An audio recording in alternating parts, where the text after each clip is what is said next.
Setelah Raden Pronojiwo tadi sembuh, panasnya hilang ya, artinya anak bayinya tenang, bayi Pronojiwo lalu disusoni sama Dewi Retnokinasih. Terus Adipati Jayangrono mengucapkan terima kasih kepada Ki Ageng Brondong. Nah, bagaimana kisah selanjutnya? Ya teman-teman sekalian, Saiful Faryanun masih setia menemani teman-teman sekalian, teman-teman sahabat adikku.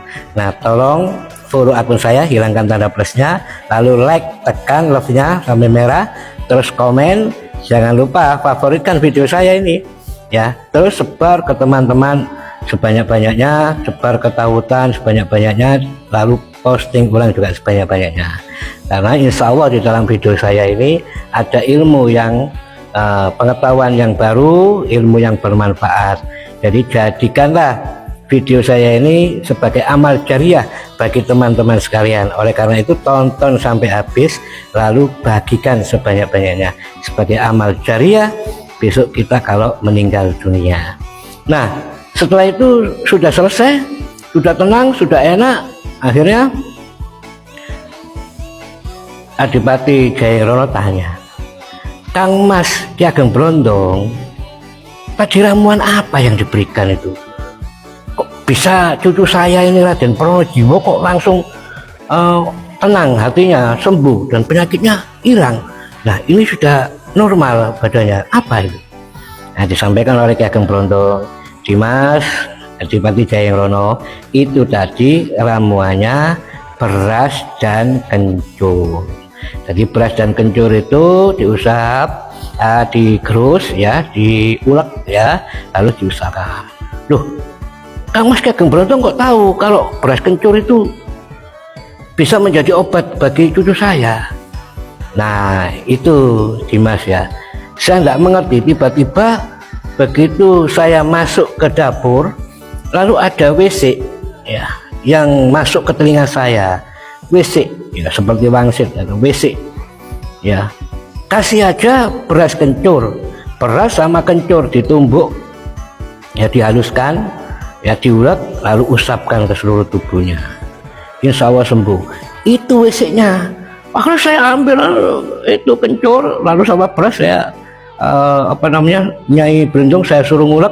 Setelah selesai saya suruh bawa ke sini, saya usapkan, yaitu mantranya tombo teko roro lungo. Nah, oh ya alhamdulillah, jadi sembuh, mandi ya.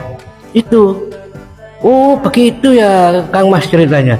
Iya. Nah, akhirnya sudah selesai silaturahminya, terus Adipati Jayangrono beserta keluarganya semuanya pulang kembali ke Kadipaten. Nah, setelah itu cerita itu terkenal tentang beras kencur tadi, beras yang diulek. Akhirnya cerita itu terkenal kemana-mana sudah. Wah, cerita tentang Raden Pronojiwo yang sakit terus diobati oleh Ki Ageng Brondong. Terus cerita tentang bobok beras kencur tadi udah tersebar menyeluruh ke Kadipaten Surabaya.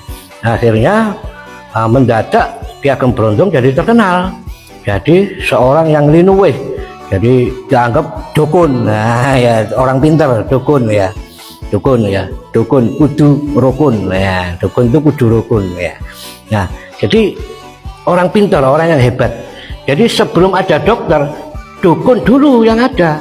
Jadi dukun itu kasarnya ya, bahasa kasarnya itu banyak dokter. Orang dokter belum ada, dukun itu sudah ada. Makanya jangan menghina dukun, karena dukun itu kudu rukun. Nah ya, setelah itu sudah akhirnya Ki Ageng Brondong terkenal menjadi seorang yang linuwih, sebagai seorang pengobat, sebagai orang yang pintar, sebagai dukun. Wah, banyak orang datang dari mana-mana ke rumah Ki Ageng Brondong meminta obat, meminta petuah, meminta nasihat dan lain sebagainya.